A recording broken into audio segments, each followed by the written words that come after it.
নং ভেলুয়া ইউনিয়নে VWB কর্মসূচির চাল বিতরণ করা হয়েছে। শেরপুর জেলা প্রতিনিধি মাহফুজুর রহমান সাইমন জানান, মঙ্গলবার সকাল 11টায় শেরপুরের শ্রীবর্দী উপজেলার 7 নং ভেলুয়া ইউনিয়ন পরিষদের VWB কর্মসূচির আওতায় সুবিধাভোগীদের মাঝে চাল বিতরণ করা হয়েছে।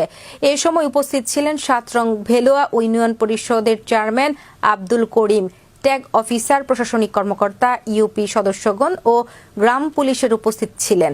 এ সময় 30 কেজি করে 286 জন VWB নারীদের জন্য ইউনিয়ন পরিষদের সামনে ইউনিয়নের বিভিন্ন ওয়ার্ডে সুবিধাভোগী, অসচ্ছল, বিধবা ও তালাকপ্রাপ্ত নারীর হাতে চাল তুলে দেওয়া হয়। মহিলাদের মাঝে আজ ভেলুয়া ইউনিয়ন পরিষদে চাউল বিতরণ করা হচ্ছে। সুন্দরভাবে, সঠিকভাবে এই সুবিধাগুলি দ্বারা আমার এখানে